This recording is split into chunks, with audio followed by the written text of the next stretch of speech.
Bonjour Delphine. Bonjour Philippe, bonjour à tous. Alors aujourd'hui, on va parler d'Octobre Rose, bien sûr, cette opération qui existe depuis 1985 aux États-Unis, depuis 1994 en France. Et avec nous par téléphone, Sylvie Gazal, vous êtes responsable de la communication de la Ligue contre le cancer Gironde. Bonjour Sylvie, merci d'être avec nous. Bonjour Delphine. Alors il faut nous expliquer pour quelle raison Octobre Rose a été créé à l'origine. Alors Octobre Rose, effectivement, a été créé il y a plus de 25 ans afin de sensibiliser au dépistage du cancer du sein et à récolter des fonds pour la recherche, pour faire avancer la recherche contre le cancer, effectivement. Et parce que tout simplement, trop de femmes décédées de ce cancer, elles n'avaient pas été dépistées à temps et elles arrivaient trop tardivement donc vers la médecine. Alors j'imagine que depuis toutes ces années, le dépistage, ça devient quelque chose qui résonne dans la tête des femmes. En revanche, j'imagine que les objectifs ont changé. Quels sont les objectifs d'Octobre Rose 2019 ? Alors en fait, tout le monde sait qu'effectivement il faut se faire dépister. Beaucoup ne savent pas vraiment ce que ça veut dire et on s'aperçoit que depuis 3 ans, le dépistage est en baisse et que le taux de participation menace de passer en deçà des 50% au niveau du seuil. Donc ça veut dire que les femmes ne se font pas dépister suffisamment. Et donc l'objectif premier, qui a été toujours l'objectif d'Octobre Rose, c'est de dire aux femmes qu'il faut effectivement aller au moins une fois par an chez son médecin, ou bien la sage-femme, ou bien la gynéco, pour effectivement avoir une palpation.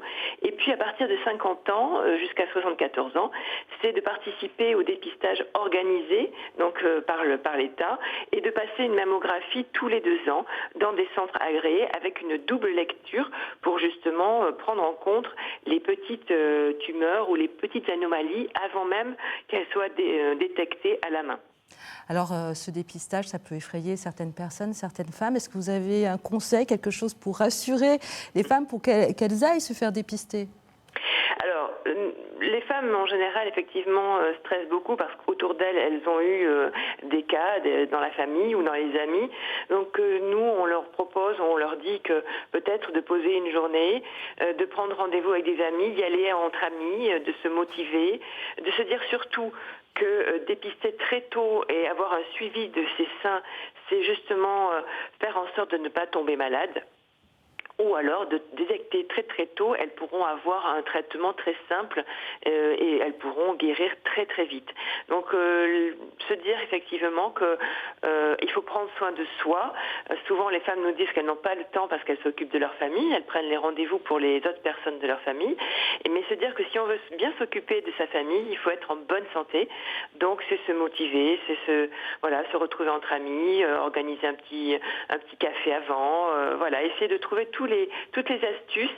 Et puis surtout quand on arrive au moment de se faire dépister, c'est de dire aux personnes qui vont vous passer l'examen que vous êtes stressé et que vous avez besoin d'être pris en charge un petit peu plus tranquillement, d'être rassuré. Et en général, les personnes qui vous font passer la mammographie l'entendent et elles sont très très douces et très sympathiques avec vous.